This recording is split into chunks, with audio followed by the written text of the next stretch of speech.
Hello everyone. Today's topic is white blood cells or WBC of the circulatory system. We've already discussed about blood in our previous presentations that it contains two parts, plasma and cellular elements. Under cellular elements, we are going to discuss in detail about WBC or leukocytes in this presentation. White blood cells, WBCs or leukocytes. White blood cells differ from red blood cells in having a nucleus and they do not contain hemoglobin. Their number is much less, usually about 4,000 to 8,000 per cc of blood. Most WBCs are amoeboid in structure and can produce pseudopodia with which they can squeeze through the walls of the capillaries into the tissues by the process of diapedesis. The process of diapedesis is shown below. Based on the shape and other characteristics, the white blood cells or the leukocytes are classified into two major categories, granular and non-granular. The granular leukocytes have their cytoplasm with granules and the nucleus usually is constricted into lobes. The non-granular cytoplasm is without any granules and they have a single large nucleus. Now the granular leukocytes are again of three types. Neutrophils. Neutrophils have their nucleus with 3 to 4 lobes. They are stained with neutral dyes and that is why they are called neutrophils. The second type is known as eosinophils. Eosinophils have their nucleus with 2 lobes. Their cytoplasmic granules are large and stained dark with eosin. That is why they are known as eosinophils.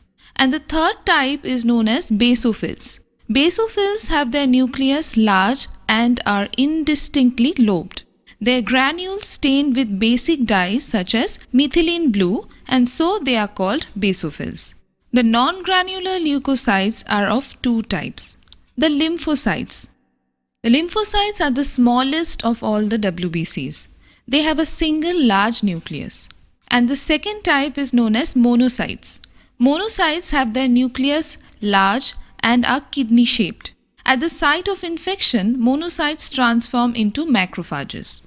Let us discuss the functions of the granular and non-granular leukocytes. Neutrophil. Neutrophil engulf bacteria by the process of phagocytosis. They are produced in bone marrow. Eosinophil. Eosinophil engulf bacteria, secrete antitoxins and are associated with allergy.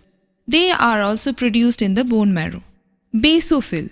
Basophil release chemicals known as histamines which are involved in inflammation. They are produced in bone marrow.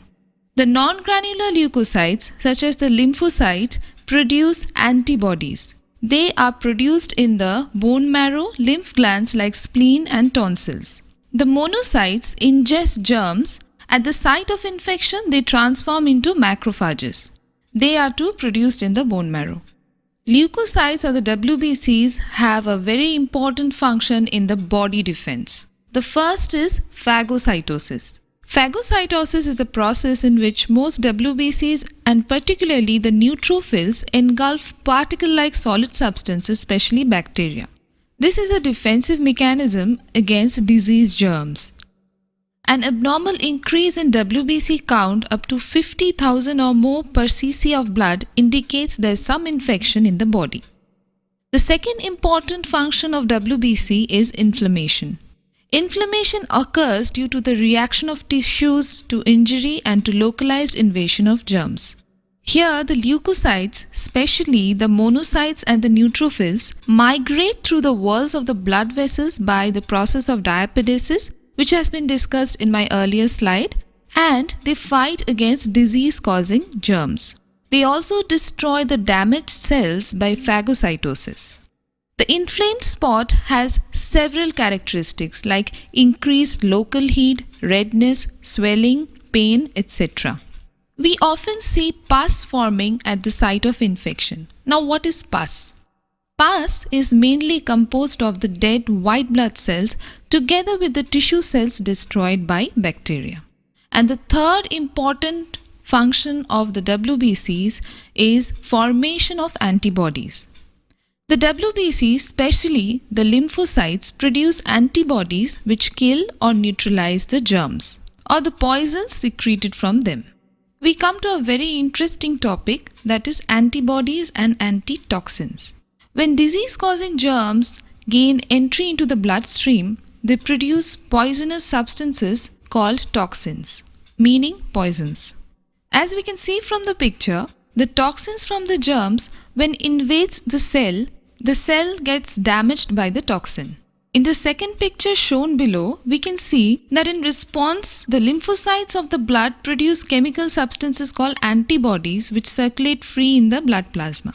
These antibodies are specific to the toxins which are produced by the germs and they act as antitoxins. These antitoxins neutralize or detoxify the poisonous effect of the toxins. Therefore, as shown in the picture, the toxin gets neutralized and the cell remains undamaged. A special feature of antibodies is that they may persist long after the disease has been overcome, and the person who has recovered becomes immune to the disease. This is the underlying principle of vaccination. The WBCs are produced in red bone marrow, lymph nodes, and sometimes even in liver and the spleen. The average life of WBCs is about 2 weeks. The neutrophils live only for about a few hours. The disease leukemia is a cancer of the tissue forming WBCs whose number increases manifold at the cost of RBCs. It is usually a fatal disease. Currently, the treatment for leukemia is only blood transfusion. Leukopenia is the abnormal decrease in the number of WBCs. Thank you for watching and listening.